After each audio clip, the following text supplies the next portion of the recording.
Friends, welcome to Toppers World. ഇന്ന് നമ്മൾ നോക്കാൻ പോകുന്നത് 6ാം ക്ലാസ്സിൻ്റെ സാമൂഹ്യശാസ്ത്രം ചോദ്യപേപ്പറിൻ്റെ ഉത്തരങ്ങളാണ്. സാമൂഹ്യശാസ്ത്രം മലയാളം മീഡിയമാണ് കേട്ടോ. സോഷ്യൽ സയൻസിൻ്റെ മലയാളം മീഡിയം ക്വസ്റ്റ്യൻ പേപ്പറാണിത്. ഇംഗ്ലീഷ് മീഡിയം ക്വസ്റ്റ്യൻ പേപ്പർ നമ്മൾ അപ്ലോഡ് ചെയ്തിട്ടുണ്ട്. അപ്പോൾ സാമൂഹ്യശാസ്ത്രം 6ാം ക്ലാസ് ചോദ്യങ്ങളുടെ ഉത്തരങ്ങൾ ഇപ്പോൾ നിങ്ങൾ എഴുതി കഴിഞ്ഞ ക്രിസ്മസ് എക്സാം ഹാഫ് ഇയർലി എക്സാമിൻ്റെ ചോദ്യപേപ്പറാണിത്. നമുക്ക് നോക്കാം. ക്ലാസ് തുടങ്ങുന്നതിന് മുമ്പ് നമ്മുടെ ചാനൽ ആദ്യമായി കാണുന്നവരുണ്ടെങ്കിൽ സബ്സ്ക്രൈബ് ചെയ്തൊന്ന് സപ്പോർട്ട് ചെയ്യുക. അതുപോലെ തന്നെ ക്ലാസ് കണ്ടതിന് ശേഷം ഇഷ്ടമായെങ്കിൽ ഒന്ന് ലൈക്ക് ചെയ്യാനും ഷെയർ ചെയ്യാനും മറക്കരുത്. അപ്പോൾ നോക്കാം. ഫസ്റ്റ് ക്വസ്റ്റ്യൻ, സാമ്പത്തിക പ്രവർത്തനങ്ങളെ അവയുടെ പൊതു സ്വഭാവം അനുസരിച്ച് പ്രാഥമിക, ദ്വിതീയ, തൃതീയ എന്നീ 3 മേഖലകളായി തിരിച്ചിരിക്കുന്നു. എ ക്വസ്റ്റ്യൻ, നൽകിയിരിക്കുന്നവയിൽ പ്രാഥമിക മേഖലയുമായി ബന്ധപ്പെട്ട പ്രസ്താവനകൾ കണ്ടെത്തുക. ഇതിൽ 1, 3 ആണ് ആൻസർ കേട്ടോ. പ്രകൃതി വിഭവങ്ങൾ നേരിട്ട് ഉപയോഗപ്പെടുത്തി നടത്തുന്ന പ്രവർത്തനങ്ങൾ ഉൾപ്പെടുന്ന മേഖല കാർഷിക മേഖല എന്നറിയപ്പെടുന്ന മേഖല. അപ്പോൾ ഓപ്ഷൻ ബി 1, 3 കറക്റ്റ്. ബി, പ്രാഥമിക, ദ്വിതീയ, തൃതീയ മേഖലകൾ എങ്ങനെയെല്ലാം പരസ്പരം ബന്ധപ്പെട്ടിരിക്കുന്നു, ഉദാഹരണ സഹിതം വ്യക്തമാക്കുക. ബിയുടെ ഉത്തരം നോക്കാം. പ്രാഥമിക മേഖല പ്രകൃതി വിഭവങ്ങൾ നേരിട്ട് ഉപയോഗപ്പെടുത്തി നടത്തുന്ന പ്രവർത്തനങ്ങൾ ഉൾപ്പെടുന്ന മേഖല, കൃഷിക്ക് പ്രാധാന്യം. ദ്വിതീയ മേഖല പ്രാഥമിക മേഖലയിൽ നിന്നുള്ള അസംസ്കൃത വസ്തുക്കൾ ഉപയോഗിച്ച് പുതിയ ഉൽപ്പന്നങ്ങൾ രൂപപ്പെടുത്തുന്ന മേഖല, വ്യവസായത്തിന് പ്രാധാന്യം. തൃതീയ മേഖല പ്രാഥമിക, ദ്വിതീയ മേഖലകളിലെ സാമ്പത്തിക പ്രവർത്തനങ്ങൾക്ക് പിന്തുണ നൽകുന്ന മേഖല. ഇനി 2, കൃഷിയുടെ വ്യാപനം മനുഷ്യന്റെ ജീവിതത്തിൽ വിവിധ മാറ്റങ്ങൾക്ക് കാരണമായി. എ ക്വസ്റ്റ്യൻ, കൃഷിയുടെ വ്യാപനം നഗരങ്ങളുടെ രൂപീകരണത്തിന് സഹായകരമായത് എങ്ങനെയാണ്? കുറിപ്പ് തയ്യാറാക്കുക. അതിൻ്റെ ഉത്തരമാണ് ഇത് കേട്ടോ. 1ന്റെ കൃഷിയുടെ ഫലമായി ഭക്ഷ്യവസ്തുക്കൾ ആവശ്യത്തിലധികമായി ഉൽപ്പാദിപ്പിക്കാൻ സാധിച്ചു. ഇത് ജനസംഖ്യാ വർധനവിന് കാരണമായി. കൂടാതെ എല്ലാവർക്കും കൃഷിയിൽ ഏർപ്പെടേണ്ടി വന്നില്ല. ഇത് മറ്റു തൊഴിലുകളിൽ കൈത്തൊഴിലുകൾ, കച്ചവടം ശ്രദ്ധ കേന്ദ്രീകരിക്കാൻ ആളുകളെ സഹായിച്ചു. ഈ തൊഴിൽപരമായ വൈദഗ്ധ്യവും വർദ്ധിച്ച ജനസംഖ്യയും കാരണം ജനങ്ങൾ ഒരുമിച്ച് താമസിക്കാൻ തുടങ്ങി. ഇത് വാണിജ്യ കേന്ദ്രങ്ങളുടെയും പിന്നീട് നഗരങ്ങളുടെയും വളർച്ചയിലേക്ക് നയിച്ചു. 2ാമത്തെ ചോദ്യം, പട്ടുപാതയിലൂടെ വാണിജ്യബന്ധം നിലനിർത്തിയിരുന്ന ഭൂഖണ്ഡങ്ങൾ ഏതെല്ലാം? Option A Asia, Europe, Africa. ഇതാണ് കറക്റ്റ്. 3A, വിവിധ സംസ്കാര ഘടകങ്ങളിൽ കാലാകാലങ്ങളിൽ ഉണ്ടാകുന്ന പരിവർത്തനത്തെയാണ് സാംസ്കാരിക മാറ്റം എന്നതുകൊണ്ട് അർത്ഥമാക്കുന്നത്. അപ്പം നമുക്കിവിടെ എ ബോക്സ് സൂചകങ്ങളും സാംസ്കാരിക മാറ്റവും തന്നിട്ടുണ്ട്. ആദ്യം നമുക്ക് മാച്ച് ചെയ്യാം. 1, മറ്റൊരു സംസ്കാരത്തിന്റെ സ്വാധീനത്താൽ സ്വന്തം സംസ്കാരത്തിൽ ഭാഗികമായ മാറ്റങ്ങൾ ഉണ്ടാകാറുണ്ട്. അതേസമയം സ്വന്തം സംസ്കാരത്തിന്റെ പല ഘടകങ്ങളും നിലനിർത്തുകയും ചെയ്യുന്നു. ഈ 1 അന്യ സംസ്കാരം ആർജിക്കലാണ് കേട്ടോ. 1 ബി ആണ്.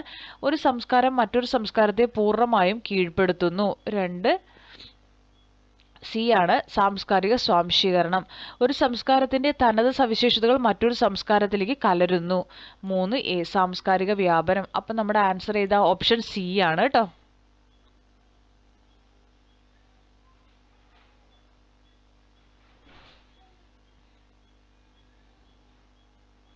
അടുത്തത് ബി, സാങ്കേതിക വിദ്യയുടെ വികസനം സാംസ്കാരിക നവീകരണത്തിന് കാരണമാകുന്നത്. ഈ പ്രസ്താവനയോട് നിങ്ങൾ യോജിക്കുന്നുണ്ടോ? ഉദാഹരണ സഹിതം വിശദമാക്കുക. അപ്പോൾ ബിയുടെ ആൻസർ നോക്കാം. സാങ്കേതിക വിദ്യയുടെ വികസനം സാംസ്കാരിക നവീകരണത്തിന് കാരണമാകുന്നുണ്ട്. ഉദാഹരണത്തിന് ഇന്റർനെറ്റിന്റെയും സാമൂഹിക മാധ്യമങ്ങളുടെയും വരവ് ആശയവിനിമയ രീതികളെയും വിവരവിനിമയത്തെയും പൂർണ്ണമായും മാറ്റിമറിച്ചു. ഇത് പുതിയ തരം കലാരൂപങ്ങൾ, ഓൺലൈൻ കമ്മ്യൂണിറ്റികൾ, ആഗോളതലത്തിലുള്ള സാംസ്കാരിക കൈമാറ്റങ്ങൾ എന്നിവയ്ക്ക് വഴിയൊരുക്കി. പരമ്പരാഗത സാംസ്കാരിക മൂല്യങ്ങളിൽ മാറ്റങ്ങൾ വരുത്താനും പുതിയ ആധുനിക മൂല്യങ്ങൾ രൂപപ്പെടാനും ഇത് സഹായിച്ചു. വിദ്യാഭ്യാസ രീതികളിലും സാങ്കേതിക വിദ്യ വലിയ മാറ്റങ്ങൾ ഉണ്ടാക്കിയിട്ടുണ്ട്. ഇനി 3B ആണ്.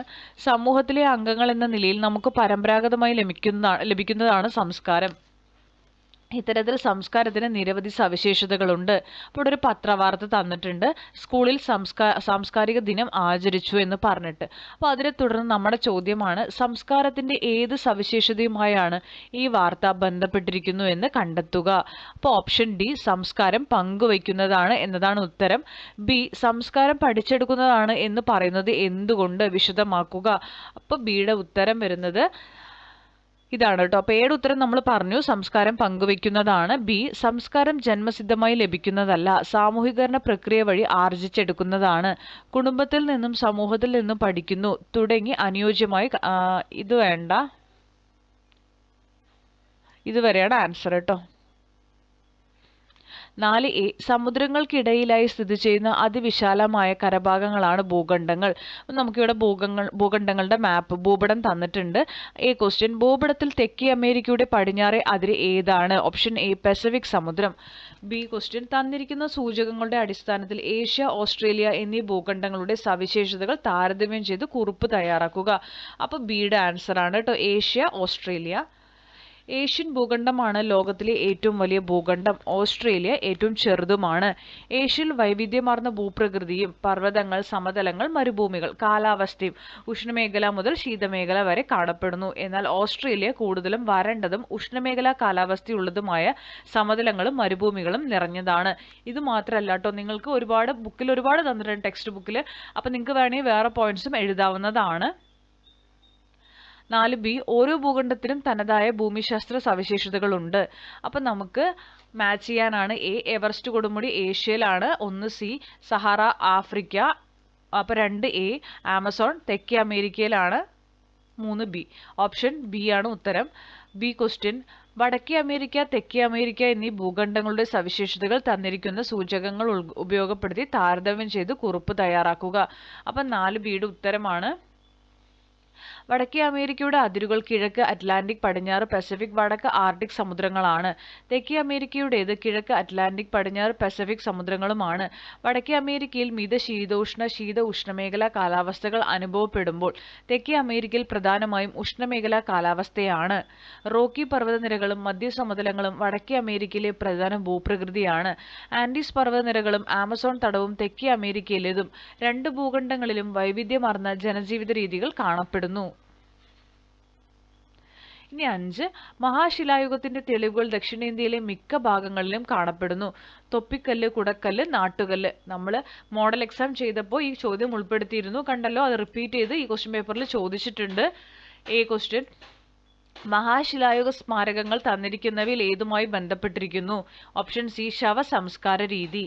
ഇനി ബി ക്വസ്റ്റ്യൻ മഹാശിലായുഗത്തിന്റെ സവിശേഷതകൾ ഉൾപ്പെടുത്തി കുറിപ്പ് തയ്യാറാക്കുക. അപ്പോൾ ബിയുടെ ആൻസർ നോക്കാം. കരിങ്കല്ലിലും ചെങ്കല്ലിലും നിർമ്മാണം വലിയ ശിലകൾ കൊണ്ടോ ശിലാപാളികൾ കൊണ്ടോ നിർമ്മിച്ചിരുന്നതിനാൽ മഹാശിലാസ്മാരകങ്ങൾ എന്ന് വിളിക്കുന്നു.